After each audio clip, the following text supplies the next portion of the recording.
This podcast is part of the No Phony Podcast Network, the home of independent awesomeness.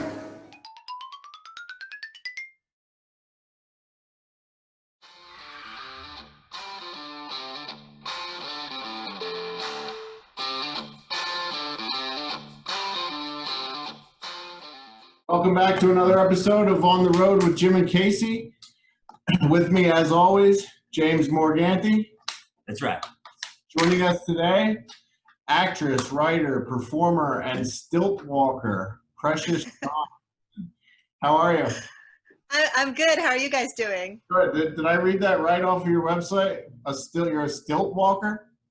I mean, I haven't walked on stilts in a while, but yes, it is. I was a part of a group called Girls on Stilts for a good portion of my life.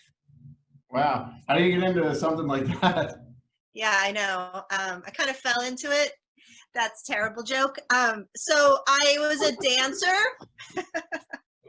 Yeah. I was a dancer, and then there's this guy Roy Johns in Los Angeles, and he wanted to start a troupe called Girls on Stilts. So he trained a bunch of us how to walk on stilts and juggle. And this was before, like in the 90s, before like circus became saturated the market. So, you know, we got to do a lot of fun things. We opened for Jane's Addiction at the Hollywood Bowl. Well, we didn't open for them. We performed with them. Oh, that's pretty cool. Yeah, yeah. So what kind of dancing were you doing? I mean, was it, you know? Jazz. Well, yes, that one. I did. I mean, I trained as a ballet dancer. Then I went to a college, studied English lit. And then like you do when you have an English lit degree, you're like, what do I want to do with my life? And so then I decided I wanted to be a jazz dancer for a while. And I went to Tokyo and danced there. And and then was in some modern dance companies. I mean, acting is hard. Dancing is like even harder. So if you could do one thing or a couple things, what would they be? Whether you're getting paid, you're super successful, you're wealthy, or you're super poor. What things would you do regardless of the money or the success, fame, the women or men? I always say women, but men or whatever. I don't know. Yeah, whatever I'm into. Yeah, you know, dance is really one of my, I still take ballet class. I still love, and I've always loved circus. I like weird vaudeville stuff. So I love, I would say dancing. I follow, most of my Instagram are ballerinas and drag queens. So that's my passion.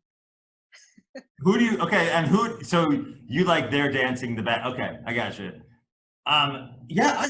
Does that answer your question? Pretty close. I mean, yeah. So you, how did you get into then? I mean, dancing is kind of like acting. You know, it's kind of like, as a musician, I'm playing a lot. You know, there's a lot of people. You know, it's a lot of interaction. A lot of your face needs to do stuff that people can enjoy. You know what I mean? Yeah. And so, how did you go from dancing into acting? By the way, you know, we watched a what's it called? What's it called? A screening. We had a screening of your Homewrecker. I loved the eyes, and yeah, like he's coming to my how'd you get into that like form of acting from dancing? You know, it was just something like that came natural to you? Yeah, well, you know, I grew up in the business. I grew up in Los Angeles. My dad was in the business, my sister. So actually I avoided it. I mean, I did commercials as a kid, and I did dance recitals, but I didn't really want to be an actor because everyone in my family did that. So I wanted to do something different. But then in my mid-20s, I went on my dance audition. My dance agent sent me on an acting audition by mistake, and I was terrible.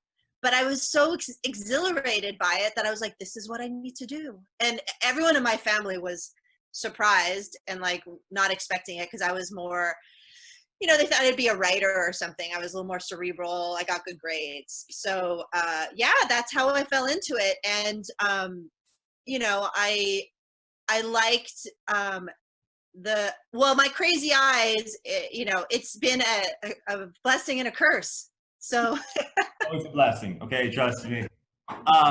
Yeah, like that character. How do you? Not that I'm not saying that that's like, but you know, we all have our hey. I like we're all a little crazy. You know what I mean?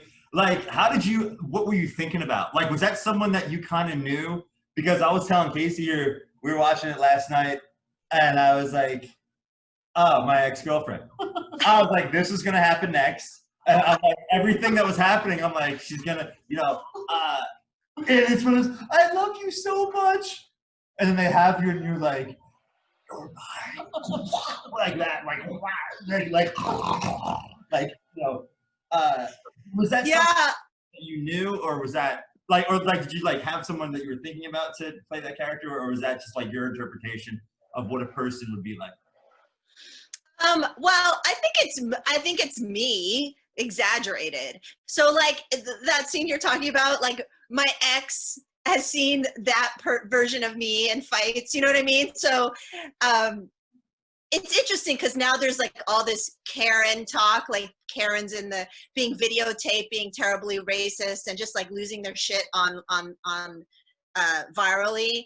And you know, I think there's an element of middle-aged white woman rage that I tapped into that I think is very, you know, underneath the surface. And no, I didn't base her on any person. I just kind of took the parts of me that are like that and kind of just blew them up, exaggerated them. You truly know yourself. Very good. Well, I mean, I feel comfortable in the crazy. Like, I feel comfortable in the weird, quirky, character-y parts. That's where I feel most free, I guess, You as like an actor.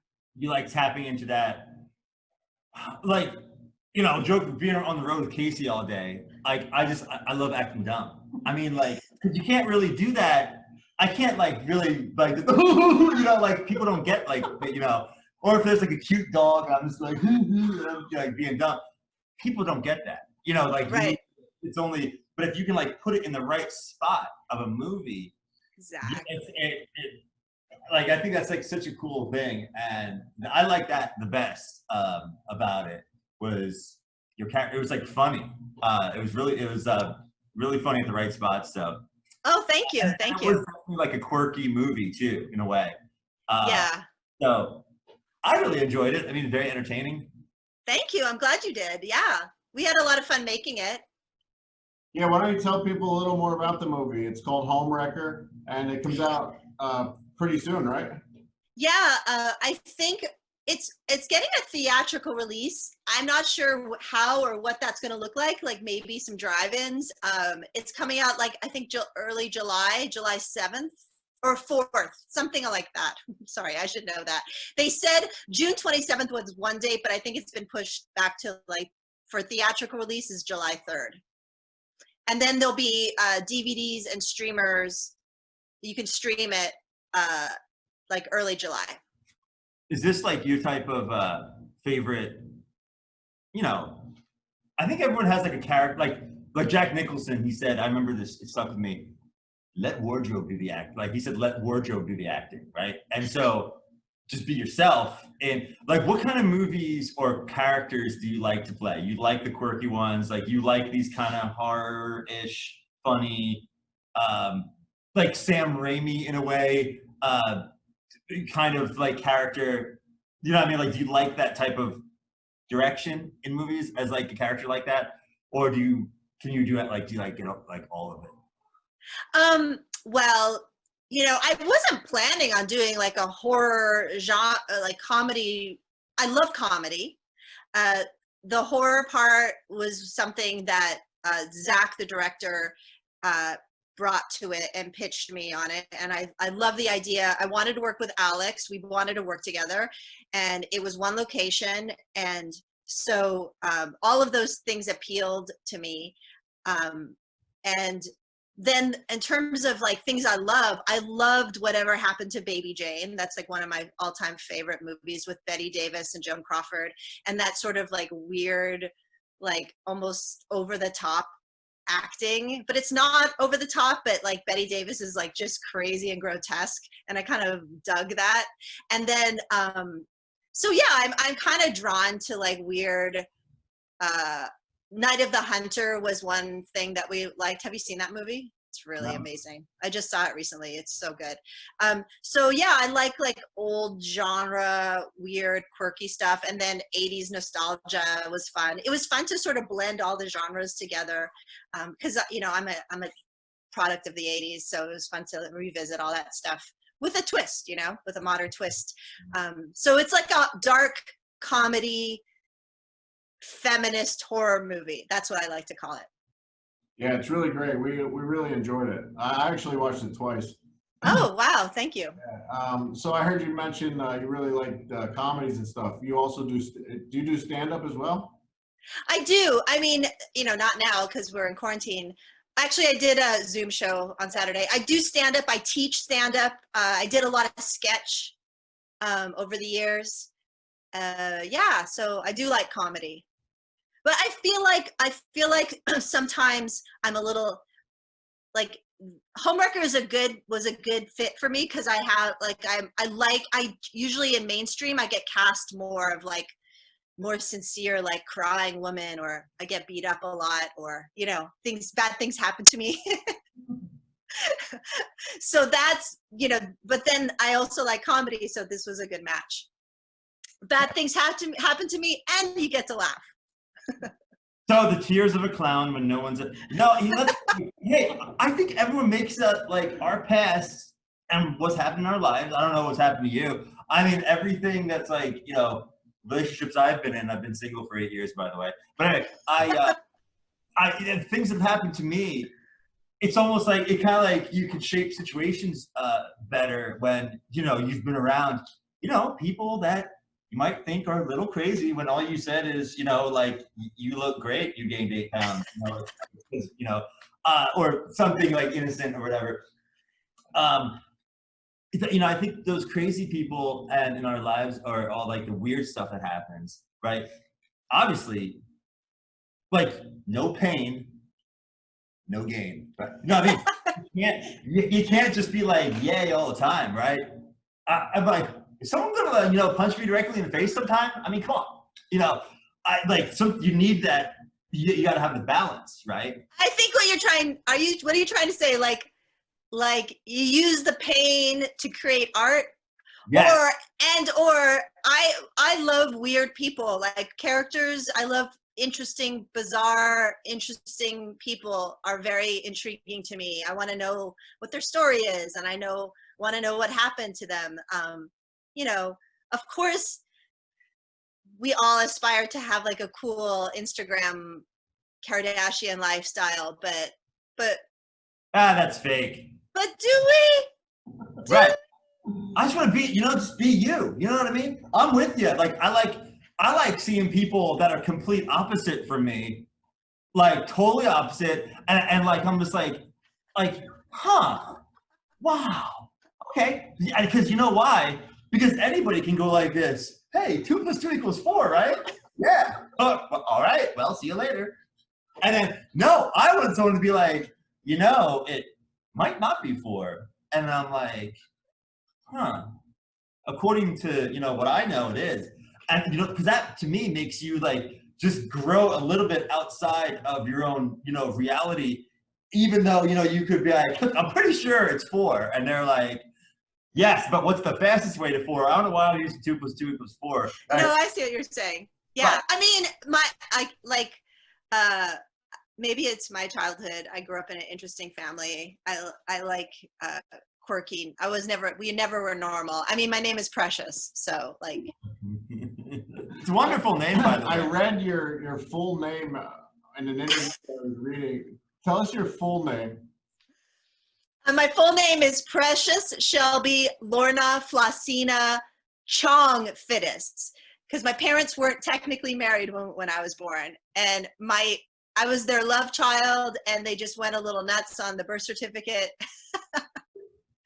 And Precious, they named me Precious because they didn't have a girl's name. They used to call my dad used to call my mom Precious when she was pregnant with me, and they were hippies. And then Shelby is my mom's name. Lorna and Flossina are my Flossina. Like, there's no normal names. Like, there's no name that I could use. They're all weird. And then Fittis is my mom's maiden name.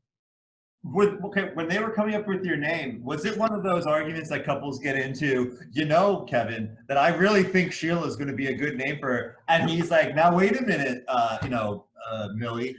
I'm just coming up with names here. Well, you knew that I wanted my mom's name of, Lorna to be in there. And so, oh yeah, well, we're having all of them now. And they're like, yeah, we're doing it. Was it just like a like this? A standoff? No, actually it was, I mean, that's a better story, but the real reason was, my mom says that she was so in love with my dad at the time that, whatever he said was the thing. And my dad was pretty eccentric and was like, let's give her all the names. And so, nice. They gave me all the names. I mean, yeah, go ahead. What were we going to say? No, you go ahead. Oh, it wasn't interesting. Okay. So you said growing up, your childhood, you had an interesting childhood with who your parents were. Yeah. So your dad is Tommy Chong. Yeah. So was it like growing up, he's like one of the most famous potheads in the world. So was it like, as a kid, like when he would come to get you at school, was it like embarrassing, or was it, were you like the cool kid because Tommy Chong was your dad? Yeah. It was both. I mean, I grew up in LA, so there were a lot of famous people around me, like Lisa Marie Presley was in my class for a while. So, Elvis is way more famous. Do you know what I mean? Like, it's all relative. But I remember one time, well, my dad got kicked out of Disneyland when he was a hippie. Wow. For being a hippie, for having long hair. Oh, they're like, you hippies, really? Get out. Wow. So yeah, that's how it was. So, and then it was good and bad. Like, sometimes people loved the idea, like Chong's daughter was like, do you get high with your dad? You're so cool. And, it's your parents. So it's cool, but it's also like, oh my God, I want to be different from my parents. You need to rebel in one way or the other, right? But I had one teacher see my dad's movie and get very upset. I think he was Christian, and he got really upset with me. He was very offended by the movie. Blaming you for for your parents, whatever they are. We have the ability. I'm just gonna speak here. We're not of the bloodline. I mean, yes, we are have a bloodline. We do, but scientifically, we're connected to the Almighty, right? So we can do whatever. You know what I mean? Like, we're not attached. Like, so you can create your own thing, right? I mean, yeah, we have maybe stuff from them, maybe our DNA memories, and we sometimes dream. I'm having these weird dreams sometimes in Italy, but that could happen. But we're not where we come from, and we can be too. So it can go both ways, Yeah, I thought that was really weird that he took it out, like his anger about my father's basically fictional movie and characters were offensive to him. And he took it out on me, and I was like 11 or 12, and I was like, this is bullshit, Oh, sorry, I don't know if I could swear, but like, this is, this isn't cool. Like, even then I knew as a kid, I was like, you're messed up, dude. You tell him, last time I checked, this is America. Yeah. Right. But, honestly, then years later, my dad gets busted, for selling bongs or water pipes, and the federal government used his character against him, saying like he, I think Mary Beth Buchanan was like,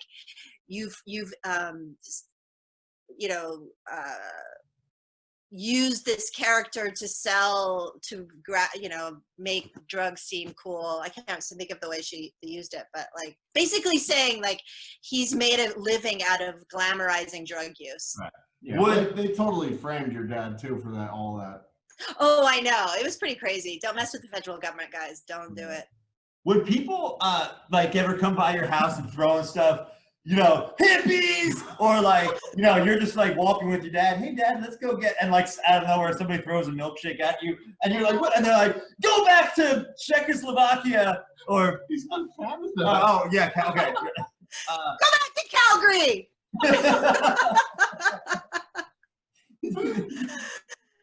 No, I mean, most people are like, cool. Like, you know, the great thing about my dad is like people either don't know who he is or love him so much. They're like, it's like seeing Santa Claus. So he's a really good star, especially now. He's like reached sort of an icon status. So it's like, whoa, it's Chong, you know, it's like very mythical almost. And he really lives up to his image. He gives out like weed all the time now that it's legal as tips when he's at restaurants.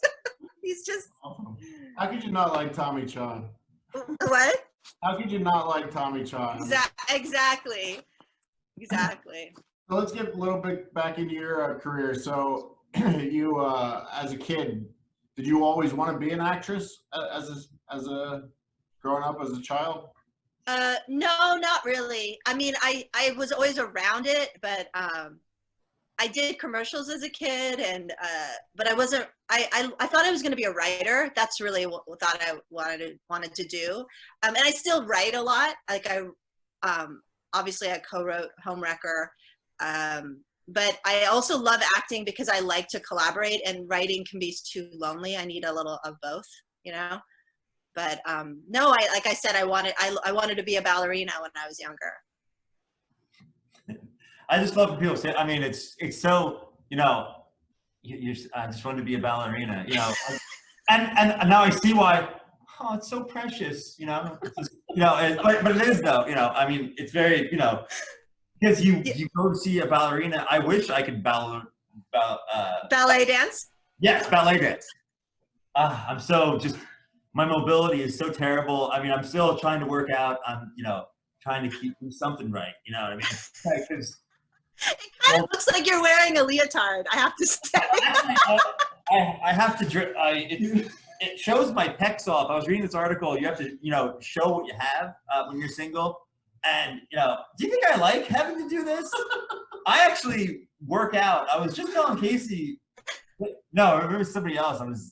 I got a little tipsy the other night. But I don't work out for, you know how people are like, work out for you, bro. Don't do it for other people. Work out for yourself.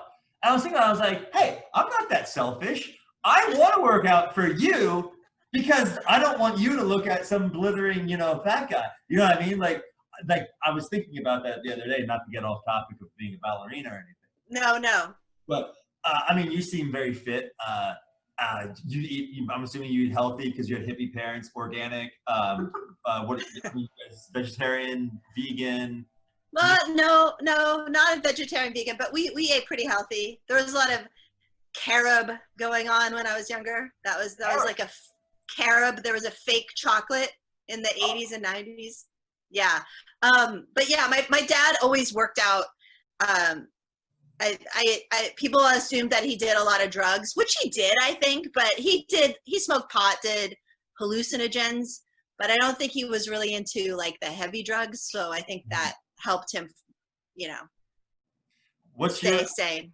Right. What's your weekly like workout? Like what gets you going during the week? Like not workout, but like what's your routine that you need to do?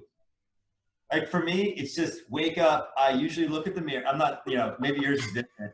I look at the mirror. I usually flex. I'm pretty much, you know, not dressed or anything because I like to see everything. And you know, do the teeth brush, the hair thing. Tell myself I'm good enough. And then I, you know, coffee right away. No breakfast. Wait till like 1 p.m. Ooh, intermittent fasting. Are you doing that? Yeah. You don't want me to take my shirt off right now. I try to do the intermittent fasting. I'm also into, because we're in quarantine, I usually go to ballet class or I go to classes. But I've been doing Chris, this is not, I'm not being paid, but I got Chris Hemsworth's app, Center. It's the jam. I do these workouts. Yeah, I don't know that he had an, okay. Yeah, it's CENTR. My friend told me about it. And they have daily workouts and also meal plans. It's pretty awesome. So I've been doing that.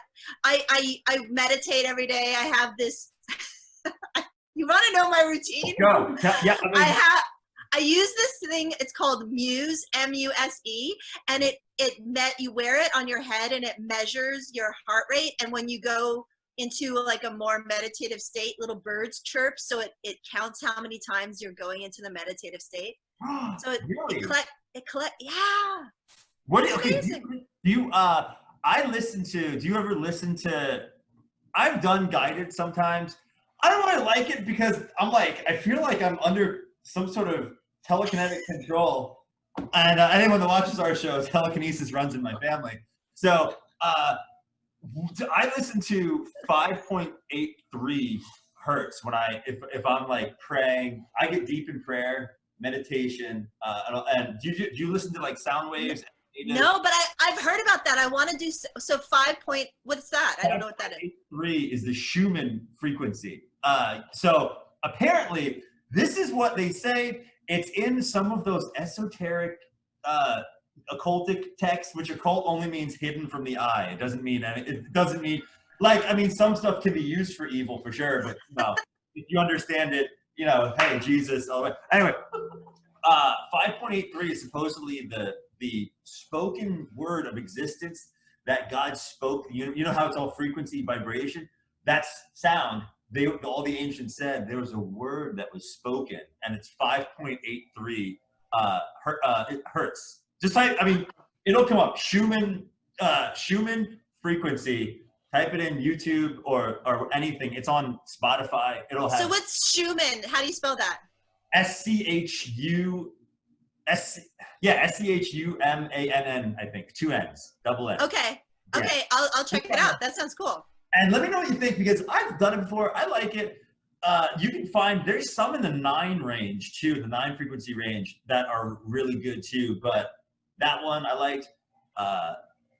But yeah, I'm all about listening. I don't really like words in music sometimes. I just want. Yeah, the Muse, the thing that you have different settings that you can use. There's I think it's drums. It's not too invasive. I know what you mean. Ooh, it's pretty good. Right. No, I think it's drums pretty are good too. It does. Do you ever fall asleep to it too, and then you start having weird dreams? Well, I've been having the weirdest dreams since we've been in this weird. Yeah, I have weird dreams. What are you? Have you both been having weird dreams? No. Sleep paralysis. I haven't. I smoke too much pot to have dreams. Oh yeah, you're one of those. Same with my boyfriend does that too. He's like, I haven't dreamt in 20 years. I don't do anything. I'll drink occasionally. I'm trying to, do everything, be totally, I'm already there, I fall asleep. I get DMT in my brain already.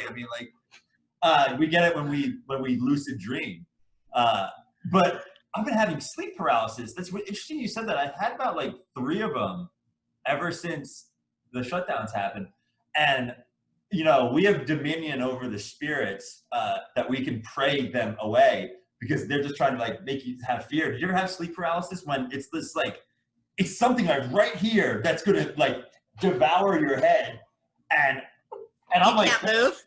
Sleeping in maybe some girl's house I met that night at the bar accidentally, and they just brought me home, and I'm like this. I'm like, there's something there, and I can't move, and I'll just be I'll pray out it, and then I'm literally freed from their clutches of chains of copper, and I'm just I've never had that before until quarantine happened. I was telling you that, actually. Yeah. Have you ever? That's crazy. No, I haven't. I know I've heard about it. I've seen stuff about it, but I haven't had. I've had lucid dreaming though, which I love. Okay. So when I'm dreaming, I love it when all of a sudden I'm aware that I'm dreaming. And then in my dream, I've gone around to tell people, I'm like, guys, we're dreaming. We can do anything. Yes! Like, this is a dream. Do you start making out with shit? Or Yes! I get to do anything. And, Yes! I'm trying to get everybody around me to be like, this is crazy. We're in a dream. Yes. No, every time I'm in a dream, this sounds terrible, but I'm just like, really hot chick right now. Bam! She's right there. And all of a sudden I'm just like mowing down, whip, like just, and I'm, I'm trying to be good these days. I try to stay fairly celibate, I'm long past other days, playing music and having girls rip my pants off on stage. But as soon as I've lucid dreamed already, where I was flying, totally flying. Like, oh yeah. And I knew I was. And you kick, and you can just like.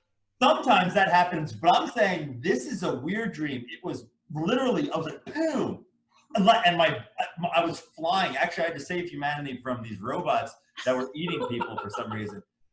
Flying, and I remember flying over this water, and I was like reaching down, and I was like, the water, underneath my head. And it was the most amazing feeling. And I woke up completely sore, like I did 100 pull-ups, and I was so just like sore all over the place. Ooh, that's weird. When you lucid dream, that releases DMT in your body. That's your body's natural DMT source is lucid. Oh, I didn't know that. Yeah, and if you can do it a lot, it's just very healthy for your well-being, your endorphin, everything in your body. I love getting weird naturally. I mean, yeah. But I mean, that's so like this quarantine, I feel like it's made us all kind of like jump out to do something different. You know what I mean? Like, you got to take, like everyone's like, oh, what's it called? The silver lining. Yeah, I mean, that's easy, but like really, like maybe there's something great that can happen right now while we're all enslaved in our own homes, imprisoned, and let's try to do something great out of it. You know what I mean? Like try to make some, workouts at home that you never thought you could do, or maybe meditate more, pray more, or I don't know, learn to climb up a wall. I don't know.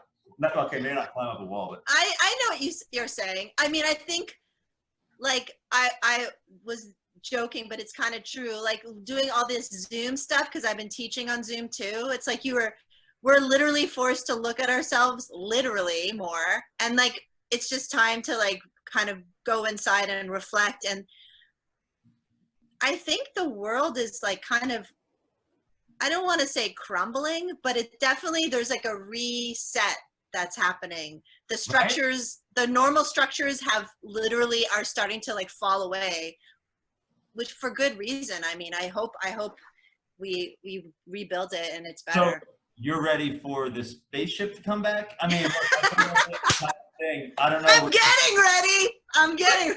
I mean, hey, I'm waiting. There's gonna be something new that's happening. I can feel it. Just because we just can't do it. You know what I mean? Like we're all human. We're all flawed. Well, I think I think the reason that there's all these protests and that there's people like Black Lives Matter has become, in the forefront of people's minds. And I think, and all of these issues is because people have time now. And the way our society was working and the capitalism is like, you were constantly like just hustling and just trying to survive. And because we got to step back, I think it's really like, everyone's like, no, this isn't working for us anymore. We want a do-over or a reset or something better. I don't know. Didn't mean to get deep on you guys. Yeah, well, no, I talk about that all the time. Like, most people are like, okay, well, once I have all this money and once I have all these things, or once I feel this way, I'm not going to feel like a piece of garbage or that I'm lacking something, or in some way they're feeling, just lacking or some way, feeling of oppression, like not worthy enough, all these depression feelings. That's a spirit. In every ancient text I've read, every single one, all of them are like, oh, the feelings of possession, of demon possession, of spiritual influenza, COVID, influenza. We're being influenced.